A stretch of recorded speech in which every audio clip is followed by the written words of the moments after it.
سورہ یونس کی آیت نمبر 93۔ وَلَقَدْ بَوَّأْنَا بَنِي إِسْرَائِيلَ مُبَوَّأَ صِدْقٍ، اور بے شک ہم نے بنی اسرائیل کو عزت کی جگہ دی، یعنی فرعونی ہلاک ہو گئے، مصر میں انہیں حکومت مل گئی، اور پھر بعد میں اللہ تعالیٰ نے شام کی بھی حکومت عطا فرمائی۔ وَرَزَقْنَاهُم مِّنَ الطَّيِّبَاتِ، اور انہیں ہم نے پاکیزہ روزی دی۔ فَمَا اخْتَلَفُوا حَتَّى جَاءَهُمُ الْعِلْمُ، تو علم آنے کے بعد وہ اختلاف میں پڑ گئے۔ اتنی نعمتیں مل گئیں، سکون مل گیا، لیکن انہوں نے قدر نہ کی، اور توریت کے نازل ہونے کے بعد انہوں نے اختلافات کیے۔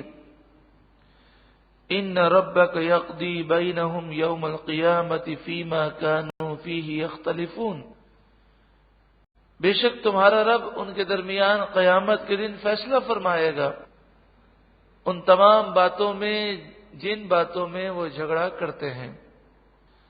فَإِن كُنتَ فِي شَكٍّ مِّمَّا أَنزَلْنَا إِلَيْكَ، اے سننے والے اگر تجھے شک ہے اس قرآن کے بارے میں جو قرآن تیری طرف ہم نے نازل کیا، فَاسْأَلِ الَّذِينَ يَقْرَؤُونَ الْكِتَابَ مِن قَبْلِكَ، تو پوچھ لے ان لوگوں سے کہ جنہوں نے تجھ سے پہلے کتاب کو پڑھا ہے، یعنی یہودی عیسائی کے وہ علماء جو توریت اور انجیل کو جانتے ہیں اور وہ سچ بولتے ہیں، ان سے جا کر پوچھ لو، وہ ضرور اس بات کی تصدیق کریں گے کہ قرآن مجید فرقان حمید کا ذکر توریت میں بھی ہے اور انجیل میں بھی ہے۔ لَقَدْ جَاءَكَ الْحَقُّ مِن رَبِّكَ، بے شک تیرے پاس تیرے رب کی طرف سے حق آ گیا۔ فَلَا تَكُونَنَّ مِنَ الْمُمْتَرِينَ، تو اے سننے والے تو ہرگز شک میں نہ پڑنا۔ وَلَا تَكُونَنَّ مِنَ الَّذِينَ كَذَّبُوا بِآيَاتِ اللَّهِ، اور تو ہرگز ان لوگوں سے نہ ہونا جنہوں نے اللہ کی آیتوں کو جھٹلایا۔ فَتَكُونَ مِنَ الْخَاسِرِينَ، تو وہ ہو گئے نقصان اٹھانے والے۔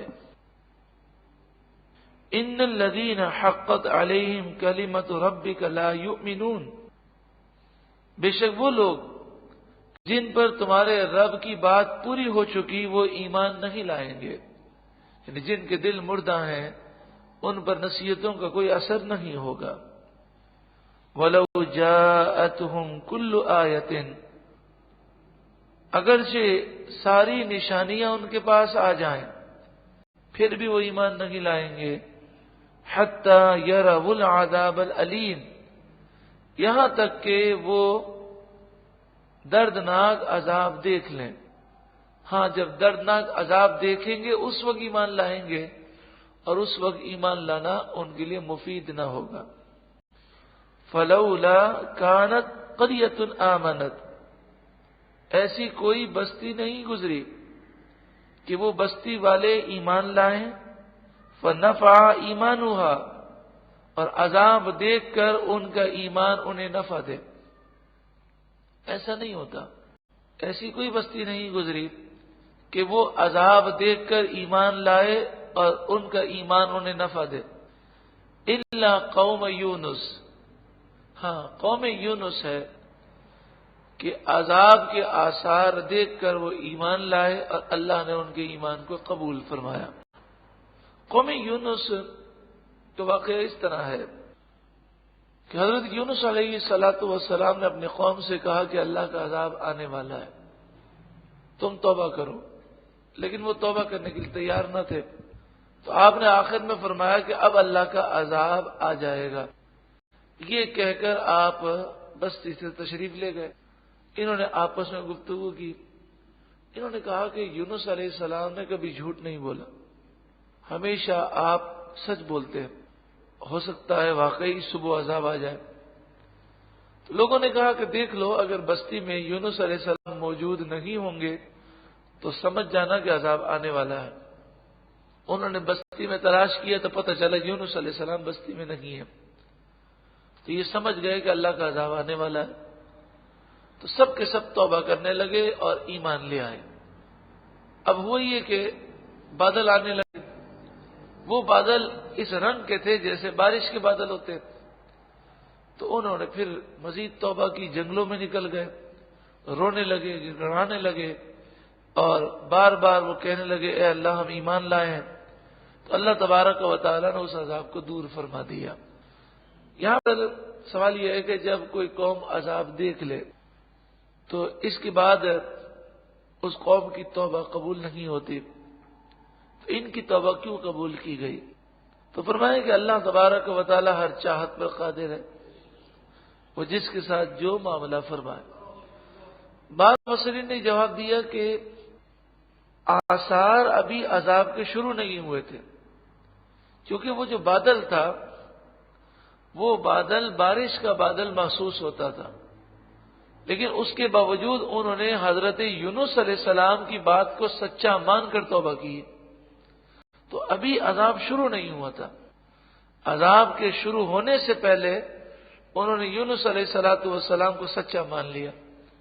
تو یعنی قوم یونس نے عذاب شروع ہونے سے پہلے توبہ کر لی، اور عذاب شروع ہونے سے پہلے کوئی توبہ کر لے تو اس کی توبہ قبول ہو جاتی ہے. مثلا ایک شخص ملک الموت کو دیکھ کر توبہ کرے تو اس کی توبہ قبول نہیں ہوتی، لیکن سخت بیمار ہو گیا اور اسے یہ محسوس ہوتا ہے کہ اب میں زندہ نہیں بچوں گا، اور اس وقت وہ توبہ کر لے تو اس کی توبہ قبول ہے. عام طور پر اگر کوئی ایسا مرض ہو جائے کہ جس مرض کے اندر بچنے کی امید نہ ہو تو لوگ وہ مریض کو نہیں بتاتے کہ مریض پریشان ہو جائے گا. تو ایک لحاظ سے یہ سوچ ہے کہ مریض پریشان ہوگا، اور دوسری سوچ یہ بھی ہو سکتی ہے کہ ہم یہ سوچیں کہ ہم اسے بتائیں یا نہ بتائیں، دنیا سے تو اگر اس کا جانا نصیب میں ہے تو جائے گا، لیکن اگر ہم یہ بتا دیں گے کہ آپ کو یہ مرض ہو گیا تو ہو سکتا ہے وہ اس مرض کو سن کر گناہوں سے توبہ کر لے اور وہ نیک بن جائے، اور اس کا خاتمہ توبہ پر ہو، ایمان پر ہو، تو یہ کتنی خوش نصیبی کی بات ہے. گناہگار شخص کے لیے اچانک موت، بعض بزرگوں نے لکھا کہ وہ اچھی نہیں ہے، کیونکہ اچانک موت آتی ہے تو توبہ کو موقع نہیں ملتا. رب العالمین ہمیں توبہ پر ایمان کی سلامتی کے ساتھ دنیا سے جانا نصیب فرمائے. لما آمنوا، جب وہ ایمان لائے، کشفنا عنہم عذاب الخزي فی الحیات الدنیا، تو ہم نے ان سے دنیا کی زندگی میں ذلت کا عذاب دور کر دیا. ومتعناہم الی حین، اور ایک وقت تک انہیں فائدہ اٹھانے دیا.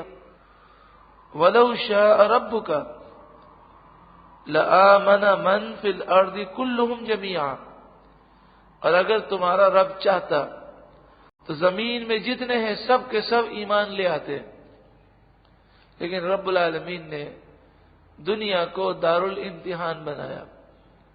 ایمان جس کو لانا ہے اس کا بھی اللہ نے اختیار دیا، اور اگر کوئی کفر اختیار کرتا ہے تو بھی انسان اپنی مرضی سے کفر اختیار کرتا ہے.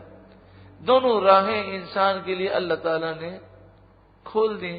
کون سی راہ پر چلنا ہے؟ عقل بھی عطا فرمائی. ہر انسان چاہے چھوٹا ہو یا بڑا وہ اپنے نفع نقصان کو سمجھتا ہے. افانت تکرہ الناس، تو کیا تم لوگوں کو زبردستی کرو گے؟ حتی یکونوا مؤمنین، یہاں تک کہ وہ مسلمان ہو جائیں. یہ مطلب یہ کہ اے لوگوں، تمہارا کام تو دین کا پیغام پہنچا دینا ہے، ہم کسی کو زبردستی نہیں کر سکتے. یہ ویسے بھی دنیا جو ہے دارالامتحان ہے، انسان کو ایمان لانا ہے اپنے شوق سے سمجھ کر. وما كان لنفس ان تؤمن الا باذن اللہ، جو جان بھی ایمان لاتی ہے وہ اللہ کے اذن سے لاتی ہے.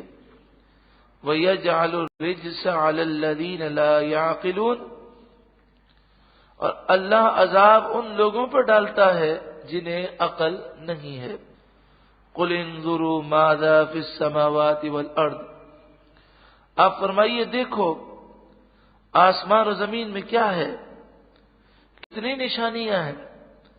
وما تغنی الآیات والنذر عن قوم لا یؤمنون، اور آیتیں اور رسول انہیں کچھ نہیں فائدہ دیتے جن کے نصیب میں ایمان نہیں، یعنی جن کے دل مردہ ہیں وہ نصیحتوں کو سن کر بھی ایمان نہیں لاتے.